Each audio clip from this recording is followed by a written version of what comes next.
Alright guys, so this is a tutorial about the posterior triangles of the neck. So we're going to start very simply with a double line representing the anterior border of the triangle, which is the sternocleidomastoid. This double line represents the posterior border, which is the trapezius. This inferior line, or double line, represents the middle third of the clavicle, which is the inferior border of the triangle. Running 2.5 centimeters above the middle third of the clavicle is the inferior belly of the omohyoid muscle, so it runs down like this. When it runs down like that, it actually divides the triangles. The large triangle, which is all here, into a large and a small triangle. Large triangle is called the large or upper triangle is called the occipital triangle, and the smaller one is called the subclavian or the homoclavicular triangle. Okay? So the next thing we're going to talk about is the contents of the triangles. Okay? So the triangles have many contents.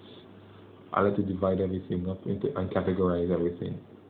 So I'm going to give an acronym, and from this acronym we're going to devise the nerves present in the triangle.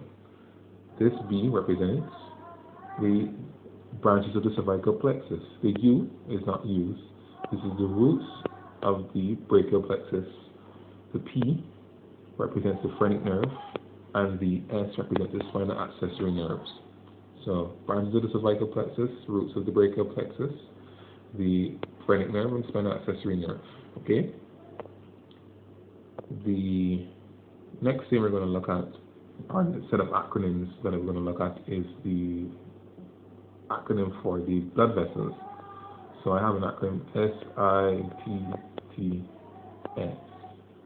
So the S represents the subclavian artery and vein.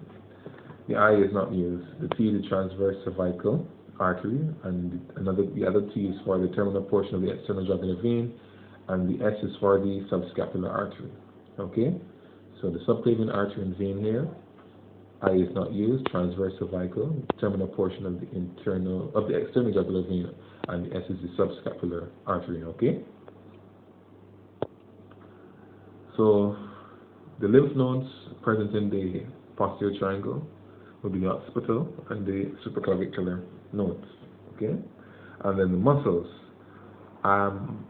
This is actually I must say this is one of my best acronyms, is I-LAMP.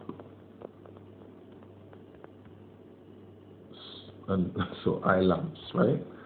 So the I would be the inferior belly of the omohyoid. The L, the vagus scapular. A is the anterior scalenus. M is the middle scalenus. P is the posterior scalenus. And the S is the splenius capitis. Okay? So we have that's a major portion that is already up to the contents of the triangle. What's the significance of the triangle? Well, for one, it's the site of the examination of the jugular venous pressure, right? As I mentioned before, the triangle is divided into a superior and inferior portion. As I mentioned, the superior portion is called the occipital triangle, and the inferior portion is called the subclavian triangle. Okay? So the occipital triangle, the floor is formed by what I mentioned before, which is the lamps. L-A-M-P-S. If you want to go in order, it starts with the splenius capitis first, then the levator scapula, then if you're going from posterior to anterior. So the splenius capitis, levator scapula, posterior scalenus, middle scalenus, and anterior scalenus muscles. Right? But for the ease of memorizing the actual muscles themselves, lamps works pretty well. What is the contents of the occipital triangle, of the posterior triangle? Well, for one, I just mentioned that one of the nerves is the spinal accessory nerve. Where does it cross? So this is the anterior border, and the upper half of the sternocleidomastoid is where the spinal accessory nerve actually passes inferior to this muscle, which is the sternocleidomastoid, crosses the levator scapulae, and it then innervates the trapezius muscle. So if you sever the spinal accessory nerve, you will have difficulty shrugging your shoulders. So any damage to the posterior triangle of the neck, And if you have any difficulty shrugging, then you're thinking that there's damage to the spinal accessory nerve. In the Mrcs examination, they won't come and ask you, patient has difficulty shrugging, what nerve will be affected. They'll say a patient was, for instance, stabbed in the neck, and when they were stabbed in the neck, they noticed that on examination, you notice that the patient is unable to shrug their shoulders, and they probably give you a lot of fluff around that question, like vitals and all of that there. So it's a lot of applied knowledge, okay?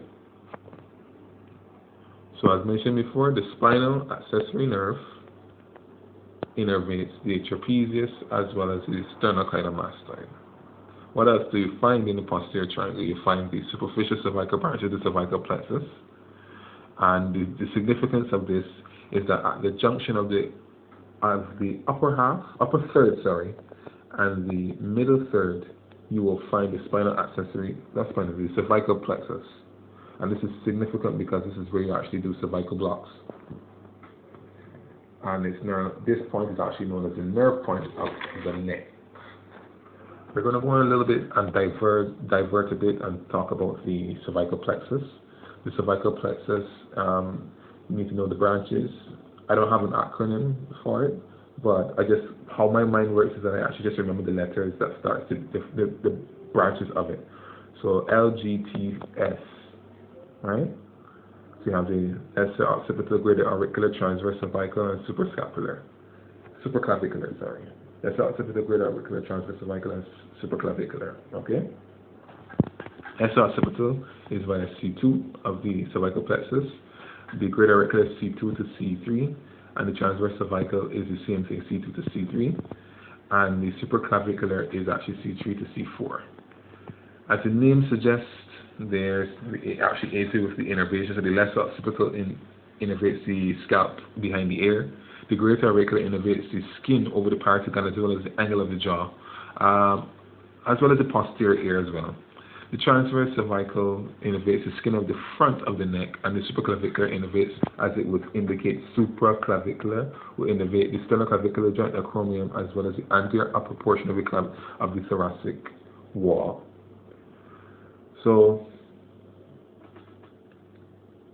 C2 to C4 is actually the cervical plexus. Well, it entails most of the cervical plexus. After C4, you get C5. So C5 to T1 will be the brachial plexus. So just remember, don't mix them up. They might give you C2 and ask you C2 represents what, and you just rattle it off and say the left occipital.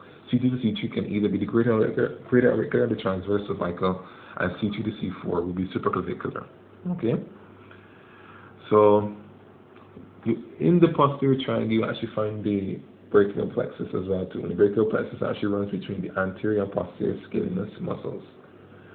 On the right side of the neck, you will find that the anterior to the scalenus anterior muscle, you actually find the phrenic nerve running down the scalenus muscle. But on the left side, the phrenic nerve actually crosses the first portion of the subclavian artery, okay, at the edge of the medial border of the scalenus anterior. Okay, so on the right, the phrenic nerve lies on the anterior border of the scalenus muscle. On the left, it actually runs on the first part of the subclavian artery, medial to the scalenus anterior. So we mentioned that the occipital triangle is bounded anteriorly by the sternocleidomastoid, posteriorly by the trapezius, and inferiorly by the inferior bed of the omohyoid. But the superclavicular or the omoclavicular triangle is actually bounded inferiorly by the clavicle, superiorly by the inferior bed of the omohyoid, anteriorly by the sternocleidomastoid. Okay, and the floor is formed by, it lacks the, before I had said lamps, but in this instance, the superclavicular triangle does not have the P. And if you remember, the P represents the posterior scalenus. So you have the anterior scalenus, the middle scalenus, the elevated scapular, as well as the scalenus.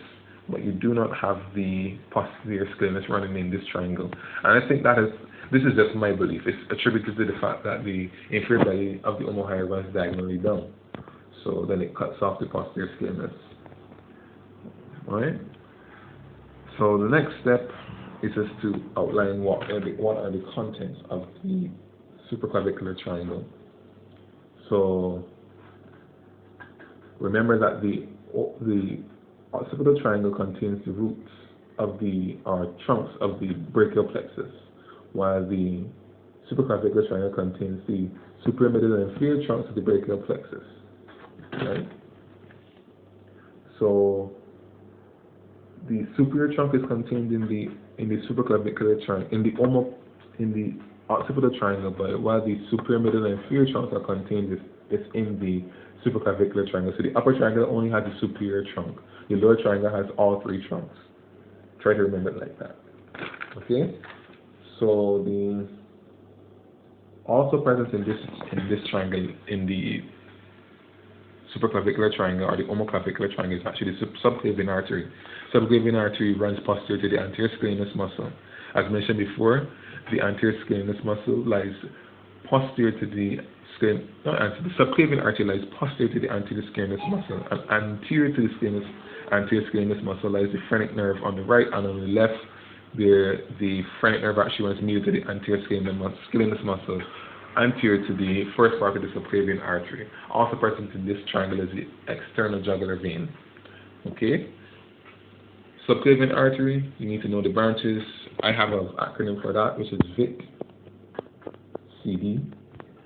Remember that the subclavian artery on the right branches from the brachiocephalic artery, and the left it branches from the artery of the aorta. And then you have the branches of the subclavian artery, which is the vertebral, internothoracic, transverse cervical, costal, cervical, and dorsal scapular. Vertebral, intercostal, transverse cervical, costal, cervical, dorsal scapular. Okay? Once you have that, you're good to go. Hope this helps. If I made any mistakes, point it out for me. Thanks.